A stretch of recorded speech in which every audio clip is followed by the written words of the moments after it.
terapeuta holístico e é com muito prazer que eu inauguro esse canal que visa nada mais do que transmitir conhecimentos, né? Nessa escola da vida onde todos estamos inseridos, para que a gente possa trocar experiências, porque a vida só faz sentido quando a gente troca, quando a gente se relaciona, quando a gente compartilha, né? E ao compartilhar, a gente possa ajudar uns aos outros a se descobrir, a se autoconhecer e ter uma vida mais agradável, ter uma vida mais feliz, ter uma vida mais voltada para a positividade. E isso é construído dia a dia, né? E hoje eu queria falar com vocês, muita gente me pergunta o que é um ser holístico, né? Um ser holístico é um ser visto na sua integralidade, porque holístico é uma palavra derivada de holos. E aí você está perguntando, mas o que é holos? Não ajudou muito, né? Holos é todo, né? O significado da palavra holos é sinônimo de todo. Então o ser humano, ele não é só um corpo físico. Ele é muito mais além de tudo isso, né? Além de possuir um corpo físico, o ser humano possui um corpo emocional, o ser humano possui um corpo mental, o ser humano possui um corpo energético e espiritual. Né? E a gente só consegue entender a importância de todos esses corpos na nossa vida quando a gente procura estudar a funcionalidade de cada um deles e o que eles impactam, né, no nosso dia a dia e o que isso faz com que a gente cresça na nossa evolução, no nosso aprendizado. Muita gente deve estar falando, isso é besteira, né? Como assim? Eu tenho um corpo só, você vem me falar que nós temos 4? Pega para pensar no seu corpo físico. Seu corpo físico ele é um só. Mas por que ele é estudado através de um sistema respiratório, um circulatório, um sistema digestório, um sistema excretor, um sistema ósseo? Porque estudando, dividindo o seu corpo físico em partes, fica muito mais fácil entender o que cada um representa para a funcionalidade do todo. Então, quando você tem um problema no coração, você não vai no clínico geral, você vai num cardiologista. Ou seja, é importante a gente ter a vista das partes, porque é entendendo as partes que a gente consegue entender o todo. E eu vou mostrar para você como você possui 4 corpos. Uma amiga um dia perguntou para mim, perguntou não, né? Ela afirmou, Claudinei, eu tô com muita dificuldade de estudar, eu tô sem tempo, né? Quando eu não tô trabalhando, eu tenho muitos afazeres para fazer em casa. Eu tenho que limpar a casa, eu tenho que lavar louça, eu tenho que passar roupa. E eu peguei e falei para ela, mas eu não concordo com a tua desculpa de que você não tem tempo. Ela falou, como não? Como que eu vou dar conta de tudo isso? Eu falei, simples. Aí eu perguntei para ela, quem que limpa a casa? É tua mente ou teu corpo?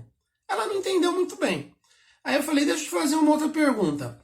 Quem que lava a louça? É você, ou seja, é o teu corpo, tua mão ou tua mente? Aí eu perguntei para ela, quando você está lavando a louça, você precisa preocupar sua mente de como você vai lavar a louça? Você olha no prato, pega o prato assim na mão e fala, deixa eu ver para que lado que eu começo a lavar esse prato. A parte de dentro, a parte de fora, essa bucha aqui com a parte mais fofa, com a parte mais com a parte mais áspera. E o sabão? O sabão eu jogo de que forma? É lógico, a gente não tem esse tipo de raciocínio. Por quê? Porque você está tão habituado, condicionado a lavar louça, que quem lava a louça é teu corpo. São suas mãos que estão muito mais hábeis, já estão no automático de processar tudo aquilo. Então a tua mente está totalmente disponível. O que impede de você estar lavando a tua louça e do lado você colocar um podcast, de você colocar um vídeo, de você colocar um áudio, e a tua mente vai estar processando o teu estudo na área de seu interesse, e o teu corpo, mais especificamente as tuas mãos, vão estar lavando a louça. Você quer um outro exemplo? Passar roupa. Muitas pessoas passam roupa assistindo televisão. A pessoa vai lá passar roupa, porque realmente é uma coisa que se você for ficar só pensando lá em passar roupa, é uma atividade que com o tempo vai te dando tédio, você vai ficando cansado, né? Você coloca um filme e uma série que você gosta. Se você estiver assistindo um filme, você está lá passando a roupa. Quem está passando a roupa? Teu corpo. Aí durante o filme, vamos supor que é um filme que te toque, né? Que mexa com as suas emoções. Daqui a pouco você está passando a roupa, quando você vê, você está chorando. Quando você vê, você está sorrindo. Ou seja, o teu corpo emocional está chorando. O teu corpo emocional está sorrindo. Mas o teu corpo físico continua passando a roupa. Se em algum momento você está assistindo um filme de suspense, um filme policial e está preocupado em descobrir o assassino no final do filme. Ou você já descobriu quem é o vilão e você está torcendo para ele se dar mal no final, ser preso, ser morto. O que acontece? É o teu corpo mental que está oferindo esses pensamentos. Enquanto o teu corpo físico lá, suas mãos continuam passando a roupa, teu corpo mental está produzindo esses pensamentos. Então você percebe que você tem vários corpos dentro de você e que só quando você observa todos eles é que você consegue entender a complexidade do todo. Feitas essas primeiras observações, só para explicar, né, o que é um ser holístico, eu gostaria de falar para vocês que não é esse exatamente o assunto que eu venho trazer hoje. A gente, durante os vídeos, durante a oportunidade que a gente vai ter aí de caminhar juntos, vão ter muitos momentos oportunos onde eu vou estar abordando todas essas questões, né? Eu vou estar trazendo questões para abordar o corpo energético, que vai trabalhar um pouco sobre a nossa espiritualidade.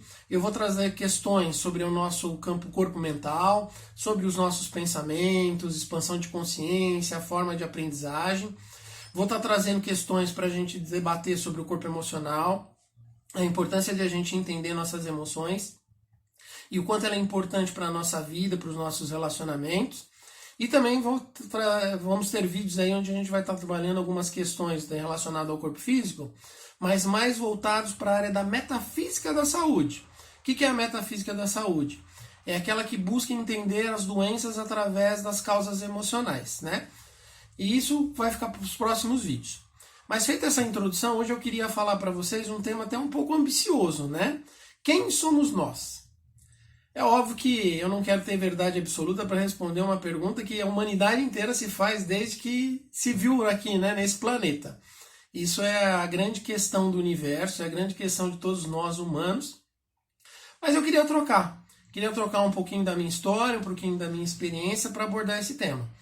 Então, até o título desse vídeo hoje, eu gostaria de chamá-lo de Ser ou Ter? Eis a questão. Quem somos nós? E para falar um pouquinho dessa questão do ser ou ter, vamos pensar um pouco de como a sociedade funciona, de como o sistema funciona, né? Nós, desde criança, somos educados a voltar os olhos para o ter, né? Eu lembro quando eu era criança, e toda criança deve ter passado por uma experiência parecida, porque faz parte do nosso sistema de aprendizagem, de que às vezes chegava e falava, pô, eu quero ganhar aquele videogame. Na minha época era Atari, né? Eu já estou denunciando a idade que eu sou velhinho. E aí o pai e a mãe chegavam e falavam, não, ó, papai e mamãe até te compram o Atari lá no final do ano, mas você tem que ser um bom aluno, você tem que ser obediente, você tem que tirar boas notas. E a gente é condicionado, né, a ser algo para conquistar, ou seja, para ter, né?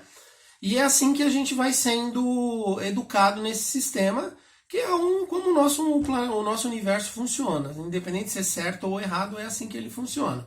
Só que nisso, sem a gente perceber de forma inconsciente, a gente está sempre projetando a nossa felicidade para o futuro, né? Então eu vou ser feliz quando eu passar de ano no final do ano e ganhar um videogame. E isso nos acompanha durante toda a vida, né? A escola procura formar bons profissionais para que sejam inseridos no mercado de trabalho. Quando a gente entra na nossa fase de adolescência, a gente também acha que, pô, agora sim eu vou ser feliz, né? Agora eu vou ter mais liberdade, eu vou poder sair de vez em quando com os meus amigos, vou poder ir no cinema.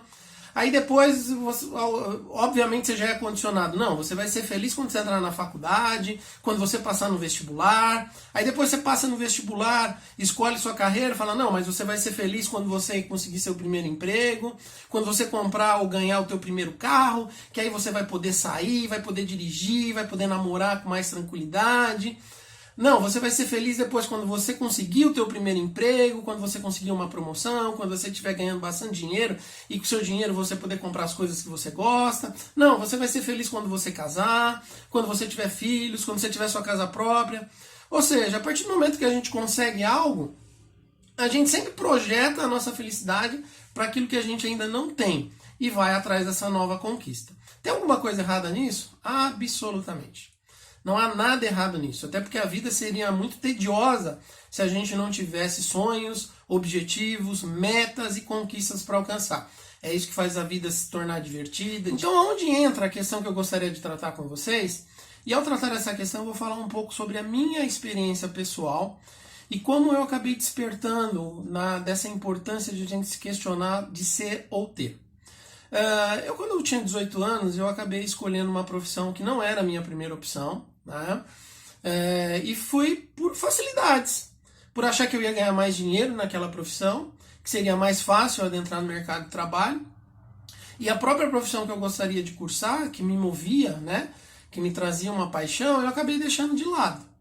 Mas foi uma escolha pessoal minha. Hoje eu percebo que ela foi errônea. Eu queria fazer jornalismo, porque eu sempre tive vontade de escrever, ou rádio e televisão, porque eu sempre tive vontade de me comunicar com outras pessoas, e acabei escolhendo direito. E fui ser advogado. Em algum momento da minha vida, aquilo de alguma forma não me preenchia no todo, né? Eu gostava muito de escrever, de fazer recursos, defesas, mas quando tinha que ir em audiências, fazer serviço de fórum, eu detestava, né? E quando eu me percebi, eu já estava migrando para o mundo corporativo, eu fui trabalhar em bancos, né? Trabalhei em alguns bancos, trabalhei em empresa multinacional, consegui ter um padrão alto de vida, né, comparando com a maioria média aí das pessoas, ter uma boa remuneração, mas dentro de mim faltava alguma coisa, né? Eu não me sentia realizado profissionalmente, eu não sentia que eu estava na minha missão, no meu propósito de vida. E chegou uma época, que isso foi lá em 2012, que eu me vi trabalhando em uma empresa que veio a falir, veio a quebrar. E quando essa empresa faliu e quando essa empresa quebrou, eu também quebrei junto. Eu acabei falindo junto, porque eu saí de um padrão de uma remuneração muito alta e me vi sem nada, absolutamente sem nada. E aí eu tentei 2 negócios pessoais, né, profissionais de empreendedorismo, com sócios, e os 2 não fluíram, né? Não por culpa dos meus sócios, mas porque eu acho que ainda não tinha encontrado o meu caminho, não tinha encontrado o meu propósito de vida. E um deles, inclusive, foi um projeto familiar, o último deles, né? E que acabou não fluindo para mim. E quando eu saí desse último projeto, eu me vi totalmente sem dinheiro, eu me vi totalmente sem condições financeiras, com grandes dificuldades financeiras, me vi com problemas familiares, me vi com problemas pessoais, de relacionamento.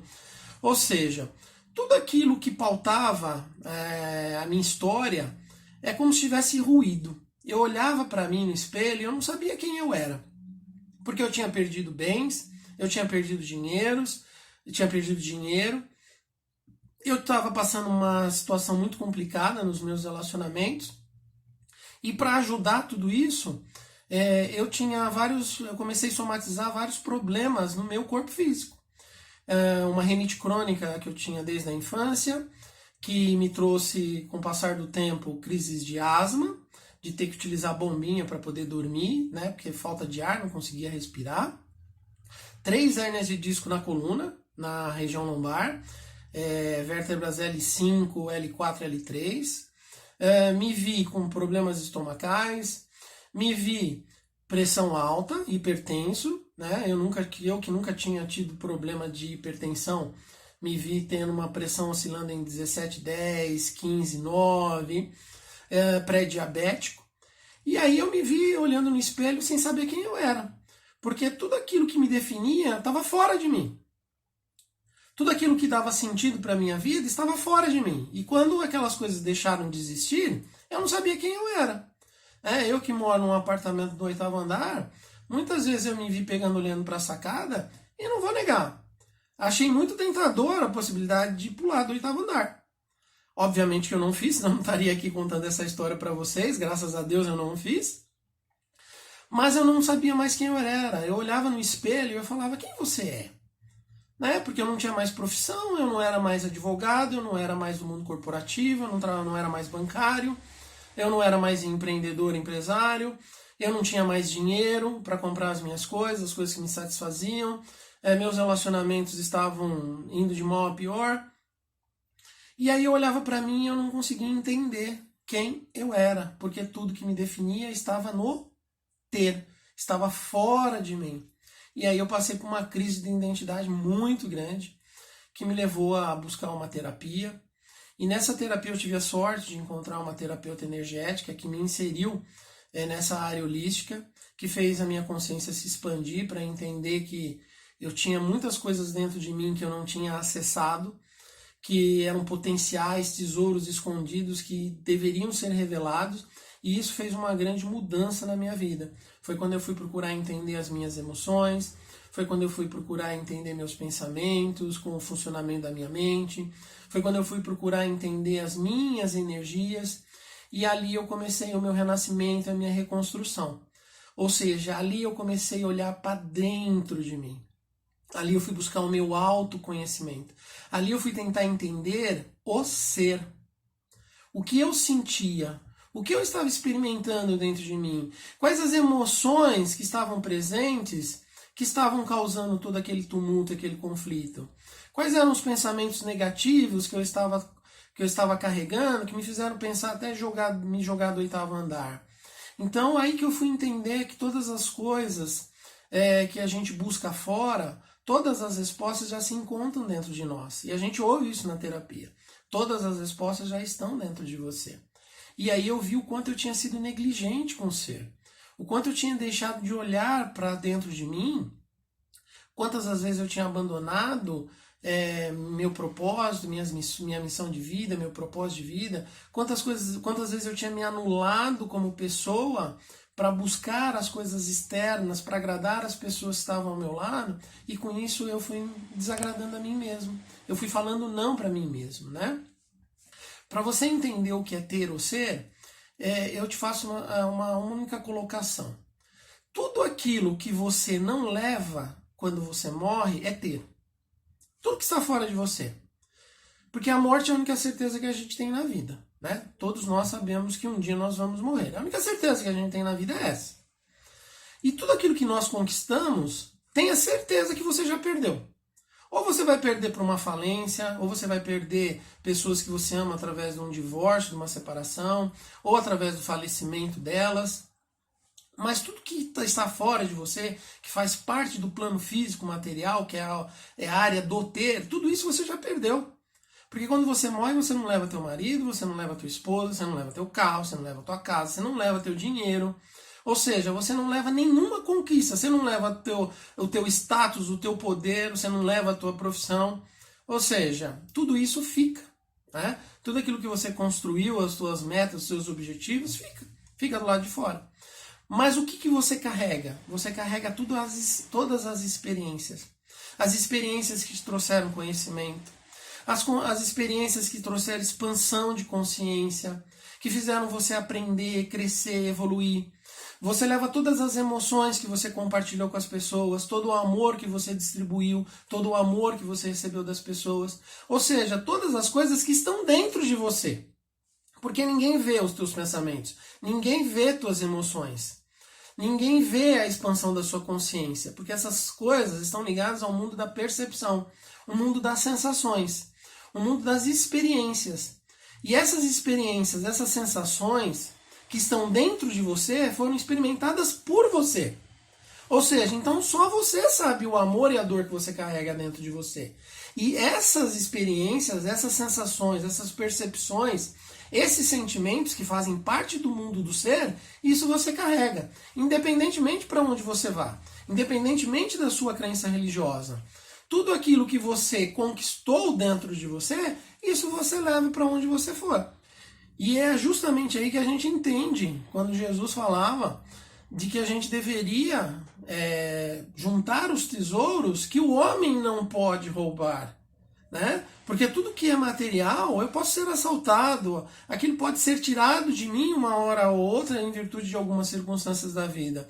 Agora, todos os tesouros, todos os potenciais, todas as virtudes que eu encontro dentro de mim e eu desenvolvo, isso ninguém rouba, isso ninguém tira. E eu só consegui fazer essa jornada quando eu tive a questão do quê? De buscar um autoconhecimento, de buscar uma terapia, de buscar entender as minhas emoções, de buscar entender os meus pensamentos, de tentar entender o meu padrão vibracional. E quando a gente consegue entender e fazer esse alinhamento, a gente vê o quanto a gente pode crescer e se desenvolver na vida, só que agora de uma forma mais consciente. Porque eu passo a ser uma pessoa Não com uma mente reativa, que reage ao que acontece no mundo externo, o que acontece fora de mim. Eu passo a ter uma mente criativa, que é o observador consciente, tanto falado na física quântica, que cria a sua própria realidade de dentro para fora. E foi quando eu tive acesso a esses poderes, a esses potenciais que existem dentro de mim, e que eu fiz eles florescerem, que eu pude renascer, criar uma nova realidade. Eu pude renascer para uma nova profissão. Eu pude voltar a ter conquistas materiais. Eu pude resgatar a minha parte financeira. E com certeza tudo isso fez com que eu melhorasse também nos meus relacionamentos. E o mais incrível foi que todas as minhas doenças que tinham causas emocionais, que é um assunto que a gente vai trabalhar na metafísica mais adiante, eu pude me curar. Porque quando eu entendi quais eram as emoções que estavam fazendo eu adoecer, e eu me propus a mudar o comportamento, eu me propus a mudar os meus sentimentos e os meus pensamentos, eu me curei. Hoje eu não tenho mais crise de asma. Por incrível que pareça, eu não tenho rinite. Todo médico fala que não tem cura para rinite. E eu tenho tapete, eu convivo com meus gatinhos, eu tenho cortina onde eu moro, e eu não tenho mais problemas de espirrar, não tenho mais problemas alérgicos. Minha hipertensão sumiu. Hoje minha pressão é 12,8 e eu não tomo mais remédio. E minhas hérnias de disco estão aí, mas estão quietinhas. Faz tempo que eu não tenho anos que eu não tenho qualquer crise que fazia eu ficar 2 dias deitado morrendo de dores. Ou seja, o que mudou? Fora? Não. Mudou dentro. Foi dentro de mim que as coisas mudaram. A forma de eu enxergar a realidade é que mudou. A minha visão sobre o mundo é que mudou. Mas essa visão só foi possível ser alterada quando eu me voltei para dentro. E aí eu comecei a utilizar uma mente criativa ao invés de ter uma mente reativa. E numa mente criativa, eu criei a minha cura. Numa mente criativa, eu criei uma nova profissão, que hoje é meu propósito de vida e minha missão, compartilhar esses ensinamentos e ajudar as pessoas. Numa mente criativa, eu pude resgatar as minhas posses materiais para poder hoje ter dinheiro para pagar as minhas contas. E hoje eu sou uma pessoa muito mais feliz. Então eu queria deixar vocês com essas reflexões para que vocês pensassem no mundo de vocês, o que é importante para vocês. Porque o ser, a resposta quem somos nós, só pode ser respondida por você. Não existe fórmula mágica que vai te direcionar a um caminho de felicidade. Porque a felicidade depende de você encontrar os teus valores, encontrar os teus princípios, encontrar o teu propósito e a tua missão de vida. Então percebe, Deus não criou 2 pessoas iguais nesse mundo. Não existem 2 pessoas iguais. Você é único, você é exclusivo. Deus é tão criativo que ele não consegue repetir figurinha. Ou seja, então como você é um universo em particular, você é a única pessoa que pode responder essa pergunta: quem é você? Quem sou eu? O que faz sentido na minha vida? Porque se a gente procurar prestar atenção nessas coisas, a gente começa a mudar o nosso campo de visão. Eu começo a sair do sistema que fala, olha, a felicidade, você vai ser feliz quando tiver isso, você vai ser feliz quando você conseguir isso, você vai ser feliz quando você alcançar essa meta, esse objetivo.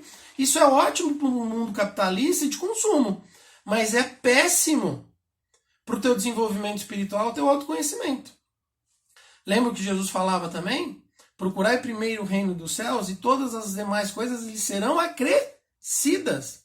Ou seja, o que está fora em matéria de metas, objetivos, conquistas, posses é importante? É. Mas o mais importante é você se descobrir quem você é dentro de você.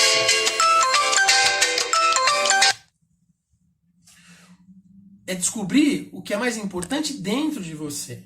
É descobrir a tua missão, é descobrir o teu propósito, o que o meu espírito veio fazer aqui, o que me alegra, o que faz com que a vida tenha sentido para mim.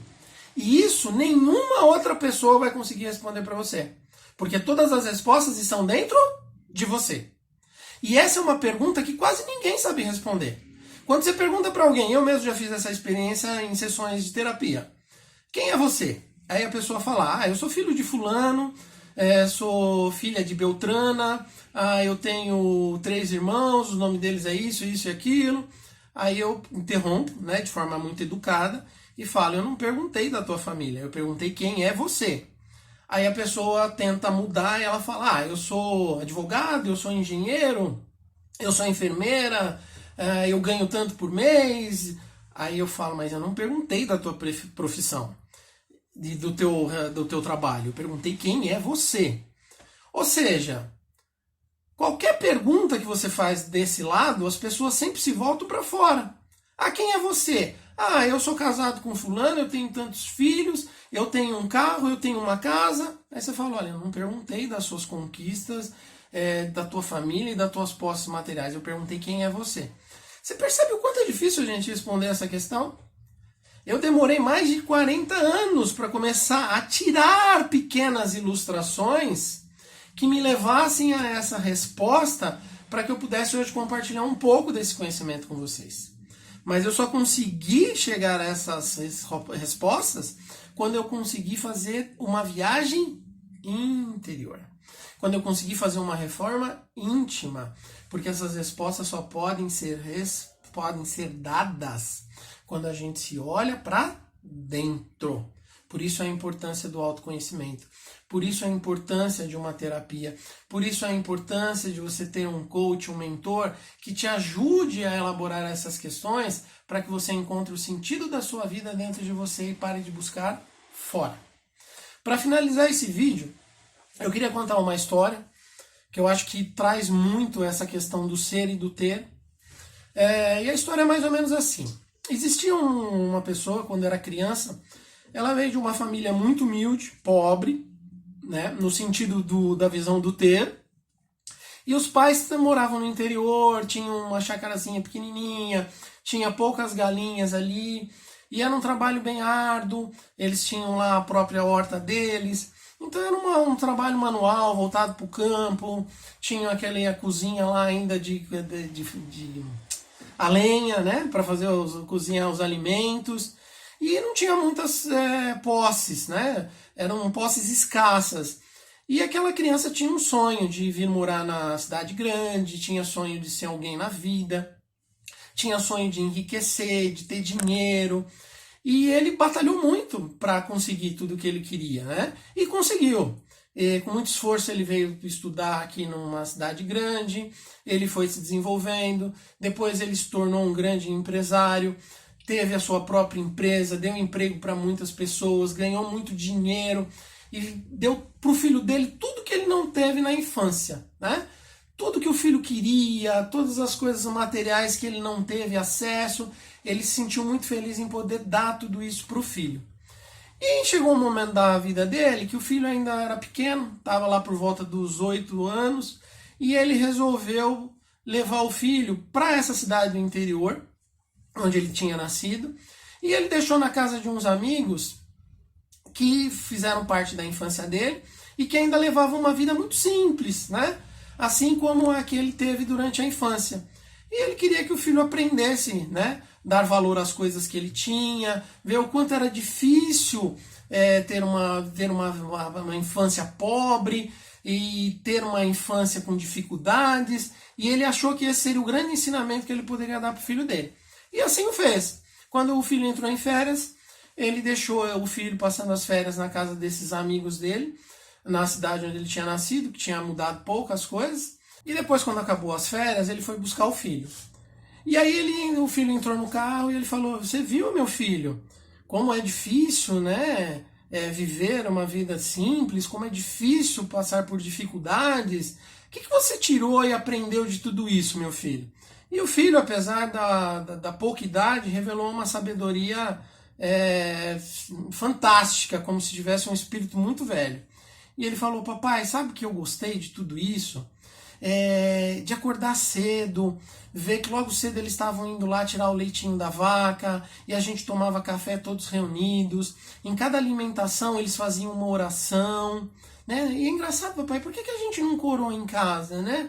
A gente come a comida lá no automático, vendo televisão, e eles parecem que fazem todo um ritual, que eles se unem, eles se conectam para poder agradecer aquele alimento que está servindo de energia para eles durante o dia. Eu gostei muito também, papai, porque eles fazem, eles cozinham em fogo a lenha, e é muito legal ver eles preparando a comida. Nossa, eu achei fantástico a forma deles prepararem, né, o alimento, do quanto que eles utilizam, né, das próprias coisas que eles têm da natureza, da horta deles, eles tiram lá os temperos, a galinha lá que fornece o ovo, e é muito legal, papai, eu gostei bastante. Por que a gente só come muita comida industrializada, papai? Toda hora eu vejo a gente esquentando coisas no micro-ondas, coisas que a gente compra no supermercado. Achei tão legal cozinhar. Sabe uma coisa que eu também gostei, papai? Toda a tarde eu ia lá passear com os filhos lá do seu amigo e a gente ia no rio lá perto. Nossa, papai, eu nunca tinha me banhado num rio. E às vezes eles usam aquela água do rio para poder utilizar na propriedade deles, para poder utilizar para lavar a roupa, lavar a louça, para poder cozinhar os alimentos. A gente tem uma piscina lá em casa, papai, mas a gente quase nem usa. E lá todos os dias eu tinha aquilo lá livre, que é um rio que perdia de vista de sua extensão. E que água gostosa, papai, que água refrescante. Sabe outra coisa que eu gostei também, papai? À noite, todos eles saíam lá para fora de casa e às vezes ficavam conversando com os vizinhos. E tinha algumas, principalmente de sexta-feira, eles juntavam lá em roda de viola e começavam a cantar, papai. Eu adorei o som da viola, eu adorei vendo eles cantar. E a gente tá sempre trancado dentro de casa, papai, cercado de segurança, cadeado, tranca, lança no portão. A gente vive aprisionado enquanto eles vivem lá naquela liberdade da natureza. Olha, papai, muito obrigado por esse ensinamento. Só agora eu pude ver como a gente é pobre. Por que eu contei essa história para vocês? Porque a gente percebe nisso o quanto o sentido da vida é diferente para as pessoas. O pai, quando era criança, ele, dentro da percepção e da sensação dele, ele viu uma vida de sofrimento, de dificuldade. E ele foi buscar no ter a sua satisfação, o preenchimento dos seus vazios. E já o filho dele, na sua inocência, na sua ingenuidade, ao experimentar algo novo, que era um mundo totalmente diferente do que ele vivia, ele simplesmente experimentou sensações novas, percepções que afloraram emoções, sentimentos e pensamentos que somente ele, dentro dele, pôde sentir. Qual é a diferença? O pai dele, se porventura vir a falir amanhã, perder o dinheiro, perder o emprego, perder a empresa, no caso, não ter condições de pagar os funcionários, a vida do pai dele vai ruir por completo. Porque o preenchimento dele está fora, no ter. Já o filho dele, que aprendeu a se preencher com as experiências, com a simplicidade, com o amor, com a troca do compartilhar, isso ninguém tira do filho dele. Porque não está condicionado às coisas que estão fora, ao ter, mas sim aquilo que ele sentiu, que ele percebeu, que ele experimentou, que são as riquezas que estão dentro. É muito parecido essa história com a parábola de Jesus do filho pródigo, né? Aquele filho que tem tudo, ou seja, nós temos tudo, porque Deus habita dentro de nós, todos os nossos tesouros e nossos potenciais estão dentro de nós, que são as nossas emoções, que são os nossos pensamentos, a nossa consciência, o nosso propósito de vida. Ou seja, tudo isso já existe dentro de nós e habita dentro de nós. Mas aquele filho jovem, descontente, perde a parte da herança do pai e sai para o mundo para obter posses, para obter conquistas. E ao perder tudo aquilo que o pai lhe havia lhe adiantado como herança, percebe que tudo que ele procurou fora, ele já tinha dentro. E o que ele faz? Ele retorna à casa do pai, que o recebe alegremente por ter percebido que o filho conseguiu enxergar qual era a verdadeira lição. Ou seja, é quando a gente se volta novamente para dentro de nós, através das ferramentas do autoconhecimento, entendendo a gente dentro dessa visão holística, para compreender as nossas emoções, os nossos pensamentos, o nosso padrão vibracional, é que a gente consegue atingir o estado de um observador consciente para criar a nossa realidade que faça sentido para nós. E aí a gente consegue responder a pergunta: quem sou eu? Espero que sirva de reflexões para que você comece a pensar sobre o assunto, se é que você já não está nesse desenvolvimento. Quem é você? Qual é o seu propósito? Qual é a sua missão? Quais são os tesouros e potenciais que só você possui aí dentro? E assim a gente vai nos despedindo. Estaremos logo mais aí com vocês, trazendo mais vídeos para compreender esse ser holístico que habita dentro de todos nós e que possa te ajudar aí no seu desenvolvimento, no seu aprendizado, no seu crescimento, na sua evolução espiritual, para que você possa encontrar o sentido da vida. Que assim seja, assim será, graças a Deus.